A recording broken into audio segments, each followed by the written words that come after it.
முன்னாள் முதலமைச்சர் ஜெயலலிதாவினுடைய நெருங்கிய தோழி சசிகலா புதிய கட்சியினுடைய பெயர் மற்றும் சின்னத்தை அறிவித்துள்ளார். அனைத்திந்திய புரட்சித் தலைவர் மக்கள் முன்னேற்ற கழகம் என கட்சியின் பெயரை சசிகலா அறிவித்துள்ளார். வரும் தேர்தலில் தென்னந்தோப்பு சின்னத்தில் போட்டியிட இருப்பதாகவும், தமிழகம் மற்றும் புதுச்சேரியில் போட்டியிட இருப்பதாகவும், ஒருமித்த கட்சியிட்ட கூட்டணி அமைப்பு ஒருமித்த கருத்தோடு போட்டியிட இருப்பதாகவும் அவர் தெரிவித்திருக்கிறார். நான் என்றைக்குமே மக்களோடு இருப்பேன் என்றும், நாங்கள் தனிமரம் ஆகவில்லை என்றும், தோப்போடு வந்திருக்கிறோம் என்றும், தேர்தல் முடிவுகள் எங்களை குவித்து பதில் சொல்லும் என்றும் சசிகலா தெரிவித்திருக்கிறார். 2026 சட்டமன்ற தேர்தலில் கூட்டணி அமைத்து போட்டியிடுவோம் என்று சசிகலா கூறியிருப்பது அரசியல் களத்திலே பரபரப்பை ஏற்படுத்தியிருக்கிறது. மறைந்த முன்னாள் முதலமைச்சர் ஜெயலலிதாவினுடைய நெருங்கிய தோழியான சசிகலா அதிமுகவுக்கு தொடர்ந்து உரிமை கோரி வந்தார்.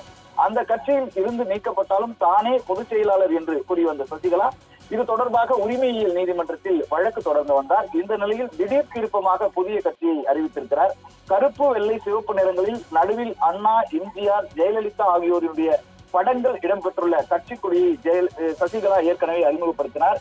இந்த நிலையில் கட்சியினுடைய பெயரை இன்றைக்கு அறிவித்திருக்கிறார். அனைத்து இந்திய புரட்சித் தலைவர் மக்கள் முன்னேற்ற கழகம் என்று கட்சியின் பெயரை சசிகலா அறிவித்திருக்கிறார். கட்சியினுடைய சின்னத்தையும் அறிமுகப்படுத்தியிருக்கிறார். தன்னுடைய கட்சிக்கு தென்னந்தோப்பு சின்னம் ஒதுக்கப்பட்டுள்ளதாகவும் அவர் கூறியிருக்கிறார். வருகின்ற தேர்தலில் தென்னந்தோப்பு சின்னத்தில் போட்டியிட இருப்பதாகவும் சசிகலா கூறியிருக்கிறார். ஒரே கருத்துள்ள கட்சிகளோடு கூட்டணி அமைக்கப்படும் என்று சசிகலா கூறியிருக்கிறார். தமிழக சட்டப்பேரவை தேர்தல் நெருங்கி வருகின்ற சூழலில் அரசியல் களம் தற்போது பரபரப்பாகவே காணப்படுகிறது. 2026 சட்டப்பேரவை தேர்தலில் பலம் வாய்ந்த 4 முனை போட்டி ஏற்பட்டிருப்பதாக அரசியல் நோக்கர்கள் கருதி கொண்டிருந்த நிலையில் சசிகலா புதிய கட்சியை தொடங்கியிருக்கிறார். ஜெயலலிதா குறித்தும் எம்ஜிஆர் குறித்தும் பல்வேறு உருக்கமான விஷயங்களை பேசி வந்த அவர் தற்போது கட்சியினுடைய பெயரை அறிவித்திருக்கிறார். பாஜகவினுடைய நெருக்கடி, வழக்கு விசாரணைகள் உள்ளிட்ட பல விஷயங்களை ஓரம் கட்டி வைத்துவிட்டு தைரியமாக அரசியல் கட்சியை சசிகலா தொடங்கி இருப்பதாக அரசியல் நோக்கர்கள் கூறி வருகின்றனர்.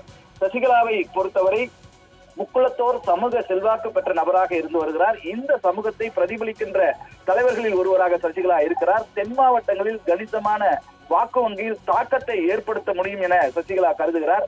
ஓ பன்னீர்செல்வம் திமுகவிலும், டிடிவி தினகரன் என்டிஏவிலும் என தனித்தனியே பிரிந்து நிற்பது வாக்குகளை பிரிக்கும் என்று அரசியல் நோக்கர்கள் கூறுகிறார்கள். இப்படிப்பட்ட ஒரு சூழ்நிலையில் தென் மாவட்டங்களில் அதிமுக மற்றும் அமமுக வேட்பாளர்கள் போட்டியிடுகின்ற தொகுதிகளை குறிவைத்து வேட்பாளர்களை நிறுத்த சசிகலா திட்டமிட்டிருப்பதாக கூறப்படுகிறது.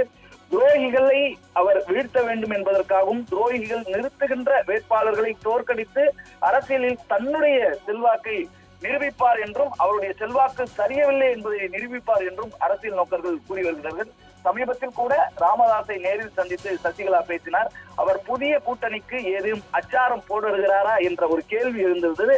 மறைமுக பேச்சுவார்த்தை மூலம் 2026 தேர்தலில் அவர்கள் தாக்கத்தை ஏற்படுத்துவதற்காக கூட்டணி அமைப்பார்களா, அதற்கான காய் நகர்த்தப்படுமா என்ற கேள்விகளும் எழுந்த நிலையில் அடுத்தடுத்த அரசியல் நகர்வுகள் கவனம் பெறக்கூடிய வகையில் மாறுகின்ற வகையில் இன்றைக்கு புதிய கட்சியினுடைய பெயரையும் சின்னத்தையும் சசிகலா அறிவித்திருக்கிறார்.